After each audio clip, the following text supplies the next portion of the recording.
Movie की शुरुआत में हम 1945 का सीन देखते हैं।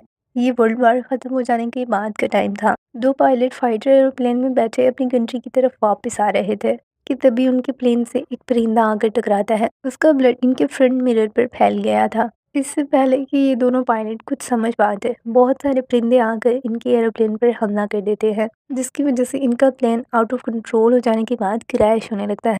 दोनों पायलट्स अपनी जान बचाने के लिए पैराशूट लेकर एरोप्लेन से कूद जाते हैं। इनमें से एक पायलट तो सेफली इस आइलैंड पर लैंड कर गया था, लेकिन दूसरा पायलट अभी भी हवा में था और वो समंदर के बिल्कुल ऊपर था। वो लैंडिंग करने ही वाला था कि तभी समंदर से एक जायंट क्रोकोडाइल निकलकर उसे खा जाता है। ये सब आइलैंड पर खड़ा दूसरा पायलट देख रहा था। इतने बड़े क्रोकोडाइल को देखकर वो डर जाता है और अपनी जान बचाने के लिए समंदर की तरफ निकल जाता है। अब मूवी का सीन कट होकर हमें प्रेजेंट का सीन दिखाया जाता है। एक पैसेंजर एरोप्लेन जो इसी आइलैंड के ऊपर से गुजर रहा था, इसके अंदर बैठे हुए हमें पैसेंजर्स को दिखाया जाता है। इनमें से एक बाप और बेटी थे। बाप अपनी बेटी से बात करने की कोशिश कर रहा था, लेकिन वो उन्हें बहुत रूडली जवाब देती है। देखने में लग रहा था कि इनकी आपस में बिल्कुल नहीं बनती। तभी इनकी एरोप्लेन से कुछ बर्ड्स आकर टकराते हैं। पायलट्स के लिए मुश्किल हो गया था इस एरोप्लेन को बैलेंस रखना। नीचे तो समंदर था, इसीलिए वो लैंड भी नहीं कर पा रहे। पायलट कोशिश में लगे हुए थे कि वो समंदर की सरफेस पर ले जाकर प्लेन को बैलेंस करें, लेकिन इनकी ये कोशिश नाकाम रहती है। समंदर की सरफेस तक पहुंचते हुए इनका प्लेन क्रैश हो चुका था। प्लेन का फर्स्ट आधा हिस्सा तो उसी टाइम पर ब्लास्ट हो जाता है और उसमें मौजूद सभी लोग मर जाते हैं, लेकिन बाकी का आधा हिस्सा तैरता हुआ आइलैंड तक पहुंच चुका था। इस प्लेन क्रैश होने की वजह से बहुत से लोग जख्मी हो गए थे, लेकिन इनके फ़ोन में तो सिग्नल ही नहीं आ रहे थे। इनके पास खाने पीने का सामान तक नहीं था। पीने का पानी ढूंढने के लिए इनमें से कुछ लोग जंगल की तरफ निकल जाते हैं। इन्हें जंगल में बहुत बड़े जानवरों के पंजों के निशान नजर आते हैं, लेकिन वो इस चीज़ को इग्नोर कर देते हैं। बाकी बचे हुए लोग जो आइलैंड पर मौजूद हैं, उनमें से एक लड़का जो बिल्कुल समंदर के पास खड़ा था, अचानक से कोई उसे समंदर के अंदर खींच लेता है, लेकिन ये चीज़ आइलैंड पर मौजूद लोगों में से कोई और नहीं देख पाता। दूसरी तरफ जंगल में गए हुए कुछ लोगों को वहाँ पर एक झोपड़ी नजर आती है। जब ये लोग जाकर इसके अंदर चेक करते हैं तो वहाँ पर लीन को एक बुक नजर आती है। उस बुक को पढ़ने पर इसमें इस जंगल के बारे में बताया गया था कि जंगल के इस एरिया में बहुत बड़ा जायंट क्रोकोडाइल रहता है। ये जानने के बाद लीन को अपनी बेटी की फिक्र हो रही थी। ये जानने के बाद लीन सब कुछ वहीं पे छोड़कर अपनी बेटी को बचाने के लिए आइलैंड के किनारे की तरफ दौड़ता है। यहाँ आइलैंड पर मौजूद लोगों में से एक लड़का जिसका नाम जो था, वो पानी लेने के लिए एयर होस्टेस से लड़ने लगता है। बाकी लोग उसे ऐसा करने से मना करते हैं, इसी वजह से इनके दरमियान लड़ाई हो जाती है। इनमें से एक लड़का पानी में जा गिरता है। तभी पानी से निकलने वाला क्रोकोडाइल इनके सामने उस लड़के को खा जाता है। ये देखने के बाद ये सभी लोग दंग रह गए थे। अब देखते ही देखते यहाँ बहुत से क्रोकोडाइल आ गए थे जो इनकी तरफ इन्हें खाने के लिए बढ़ रहे थे। अपनी जान बचाने के लिए ये सभी लोग जंगल की तरफ निकल जाते हैं। कुछ देर के बाद लीन जब यहाँ पहुँचता है तो उसे तो यहाँ कोई नजर नहीं आता। क्रोकोडाइल के पंजों का निशान देखकर ये समझ गया था कि यहाँ क्रोकोडाइल ने अटैक किया था। बाकी जो लोग अपनी जान बचाने के लिए जंगल की तरफ भाग रहे थे, उनमें से एयर होस्टेस का पाँव स्लिप होता है। नीचे गिरने की वजह से क्रोकोडाइल इस तक पहुंच चुका है। क्रोकोडाइल एयर होस्टेस पर अटैक करके इसे खा जाता है। कुछ देर आगे पहुंचने पर इन लोगों को वहाँ एक नदी दिखाई देती है। क्योंकि इसका पानी झील से आ रहा था, इसलिए ये इन्हें सेफ लगता है। इनमें से कुछ लोग इस पानी को पीते हैं। तभी ये लोग झाड़ियों को हिलता हुआ नोटिस करते हैं। ये लोग डर जाते हैं, लेकिन इन झाड़ियों के पीछे से लीन, जैंग और लू निकलते हैं। इनमें से एक लड़का नदी के पानी के अंदर जाकर जख्मों को धो रहा था। तभी वहाँ एक जायंट क्रोकोडाइल जो कि देखने में बहुत बड़ा था, इस लड़के पर हमला करता है और इसे खा जाता है। इतना बड़ा क्रोकोडाइल देखने के बाद ये सब लोग हैरान रह गए थे, जान गए थे कि यहाँ रुकना भी सेफ नहीं है। इसीलिए अपनी जान बचाने के लिए जंगल में और आगे बढ़ते हैं। जंगल में कुछ ही आगे जाने पर लीन की बेटी इन्हें आइडिया देती। उसका कहना था, तो क्या हुआ, हमारे फ़ोन का नेटवर्क नहीं चल रहा, हम अपने फ़ोन में मौजूद कैंपस की मदद से इस जंगल में आगे बढ़ते हुए पेड़ों पर निशान लगा सकते हैं। लेकिन लीन को इसका ये आइडिया कुछ खास नहीं लगा था। वो इन सभी लोगों से बस आगे बढ़ते रहने के लिए कहता है। जंगल में काफ़ी आगे आ जाने के बाद इन्हें अब यहाँ एक झोपड़ी नजर आती है। इसे चेक करने पर इन्हें इसके अंदर कुछ गोलियां मिलती हैं। उनका बारूद निकाल कर लीन अपने जख्म पर लगा देता है। अब वो एक लड़के से कहता है कि इस पर आग लगाओ। वो लड़का इसकी बात मानते हुए इस बारूद को आग लगा देता है। इससे लीन का जख्म भर गया था। ये सभी लोग लीन को बहुत अजीब तरह से देख रहे थे। उन्हें लग रहा था कि शायद लीन सोल्जर है,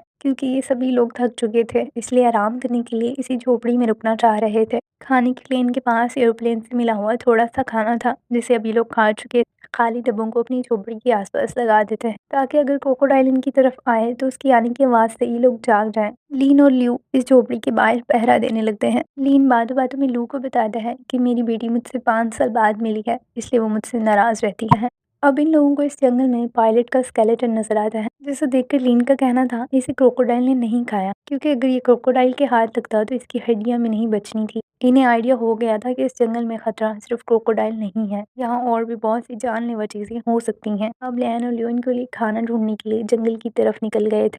तभी इनमें से एक लड़की इस जंगल की वीडियो बनाने के लिए झोपड़ी से बाहर आ चुकी थी, लेकिन कुछ ही देर के बाद उसके फोन की बैटरी डेड होने की वजह से फोन ऑफ हो जाता है। ये लड़की अपने पाँव पे गिरे हुए कुछ लिक्विड को महसूस करती है। ये लिक्विड अजीब सा स्टिकी था। इसके अंदर से अपने पाँव को बाहर निकालने की कोशिश कर रही थी, लेकिन इसी कोशिश में उसकी पूरी बॉडी इस लिक्विड से भर चुकी थी। ये लिक्विड उस मकड़ी का था जो इनकी झोपड़ी के ऊपर लेटी हुई थी। उस मकड़ी को यहाँ अपनी झोपड़ी की छत पर देखकर ये लोग बुरी तरह से डर गए थे, क्योंकि वो दिखने में बहुत बड़ी और खतरनाक लग रही थी। इन लोगों के पास अब यहाँ से भागने के अलावा कोई और रास्ता नहीं था, क्योंकि अभी तो वो मकड़ी सो रही थी। इससे पहले कि वो जागे इन्हें यहाँ से निकलना था, लेकिन ये कहती है हमें मेरे डैड के वापस आने का इंतज़ार करना चाहिए। ये लोग कुछ देर के लिए यहाँ रुककर लीन के आने का इंतज़ार करने लगते हैं। तभी इनमें से एक लड़का जो इस मकड़ी से बचकर निकलने की कोशिश कर रहा था, वो इससे बचकर निकलने के चक्करों में मकड़ी से ही टकरा जाता है, जिसकी वजह से ये मकड़ी जाग चुकी थी। अब ये मकड़ी इस लड़के पर अटैक करती है और इसे मार डालती है। लीन भी इन लोगों की चीखने की आवाज़ें सुनकर इनकी तरफ दौड़ कर आता है। यहाँ मकड़ी ने सभी लोगों को घेर लिया था। यहाँ ये एक मकड़ी नहीं बल्कि इस जैसी और भी बहुत सी थी जो इन पर हमला करने के लिए इनकी तरफ बढ़ रही थी। लू इन लोगों को बचाने के लिए मकड़ी का ध्यान हटाने की कोशिश करता है। वो बड़ा सा पत्थर लेकर मकड़ी की तरफ मारता है, जिसकी वजह से मकड़ी का ध्यान लू की तरफ शिफ्ट हो गया था। मकड़ी बाकी लोगों को छोड़कर अब लू के पीछे लग गई थी। बाकी लोग वहां से भागते हुए खुद को बचाने के लिए झाड़ियों में छुप जाते हैं। लीन और लू स्पाइडर से लड़ रहे थे। स्पाइडर लू पर अटैक करता है। इसके टेंटिकल से लू की फौरन मौत हो जाती है। लीन बड़ी मुश्किल से बचते बचाते इस स्पाइडर से लड़ता है और इसी स्पाइडर के टेंटिकल से इस पर वार करता है। मौका देखते ही लीन को झोपड़ी के अंदर से जो ग्रेनू मिले थे, इन्हें वो इस मकड़ी की तरफ फेंकता है। लीन ने इस मकड़ी को मार कर अपनी जान तो बचा ली थी, लेकिन खतरा अभी भी नहीं टला था। यहाँ दूसरी तरफ कुछ लोगों को जंगल में आगे बढ़ते हुए फ्रूट्स नजर आते हैं, जिन्हें देखने के बाद इन्हें लगता है कि इन फ्रूट्स को ये के फादर ने इधर छोड़ा है। कुछ ही आगे जाने पर इन्हें वहाँ एक नदी नजर आती है जिसे पार करना था। जियान और उसके साथ दो लोग तो बहुत आसानी से इस नदी को पार कर लेते हैं, लेकिन अब बारी जैंग की थी। जब वो इस नदी से गुजर रहा था तो वहाँ से अचानक से क्रोकोडाइल निकलकर इस पर हमला करने के लिए बढ़ रहा था। इससे पहले कि वो जैंग को मार देता, लीन यहाँ आकर जैंग को बचा लेता है। ये अपने फादर की बहादुरी को देखकर बहुत खुश होती। उसे अपने फादर की इम्पोर्टेंस का आइडिया हो गया था, इसलिए ये अब खुशी से अपने फादर को हग करती है। दूसरी तरफ हम फेंग और जो को देखते हैं। क्योंकि फेंग की बॉडी लिक्विड से भरी हुई थी, इसीलिए वो नदी के पानी से खुद को धोने लगती।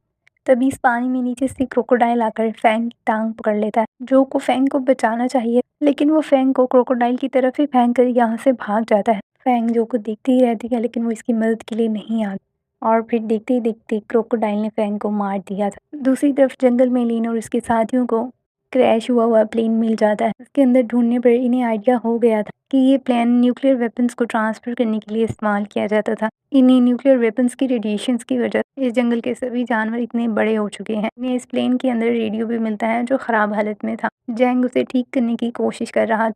लियान को यहाँ मशीन गन भी मिल गई थी। कुछ ही देर की एफर्ट के बाद वो रेडियो ठीक हो चुका था। अब ये लोग रेस्क्यू टीम से कांटेक्ट करने की कोशिश करते और तभी इनका कांटेक्ट रेस्क्यू टीम से हो भी जाता है। वो इन्हें बताते हैं कि रेस्क्यू की टीम आपको साउथ ईस्ट की तरफ से रेस्क्यू करने के लिए आ रही है। अब इन लोगों को जंगल में साउथ ईस्ट की तरफ जाना था ताकि ये लोग रेस्क्यू टीम तक पहुंचकर अपनी जान बचा सकें। आगे बढ़ते हुए इनके सामने एक बड़ी सी नदी थी, जिसे ये बाकी लोग तो बहुत आसानी से पार कर सकते थे, लेकिन इनके दरमियान मौजूद प्रेग्नेंट लेडी के लिए ये पार करना मुश्किल था। इसीलिए लीन कुछ लकड़ियों को इकट्ठा करके उसके लिए राफ्ट तैयार करता है। इस राफ्ट की मदद से इस प्रेग्नेंट लेडी को इस नदी के अंदर से ले जाया जा रहा था।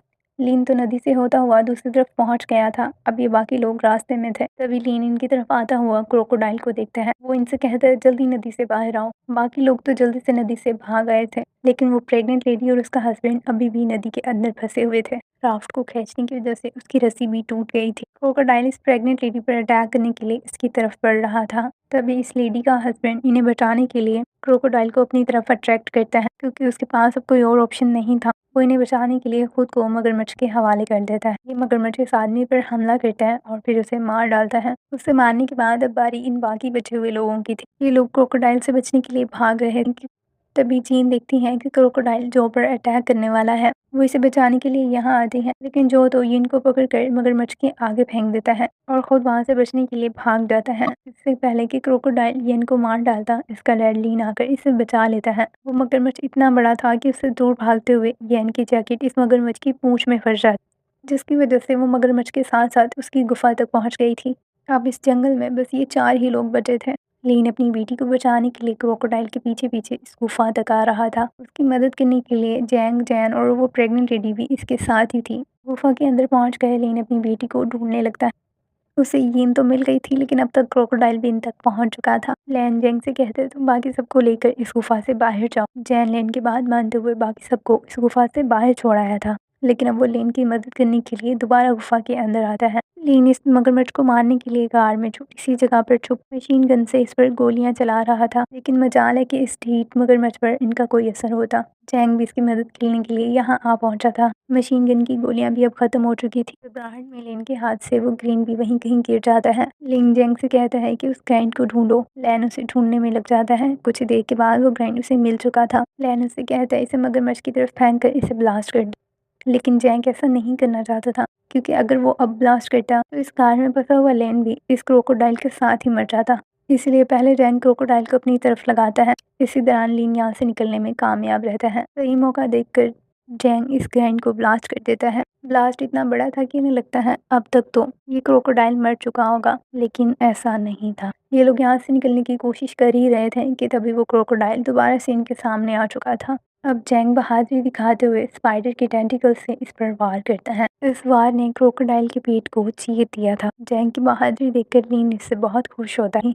कुछ ही देर के बाद ये लोग इस एरिया में पहुंच चुके थे, जहाँ रेस्क्यू टीम इनके आने का वेट कर रही थी। अब इन लोगों को रेस्क्यू कर लिया गया था। यही इस मूवी की एंडिंग होती है। होप सो कि आपको ये कहानी अच्छी लगी होगी, और फिर इसी के साथ ही बाय बाय।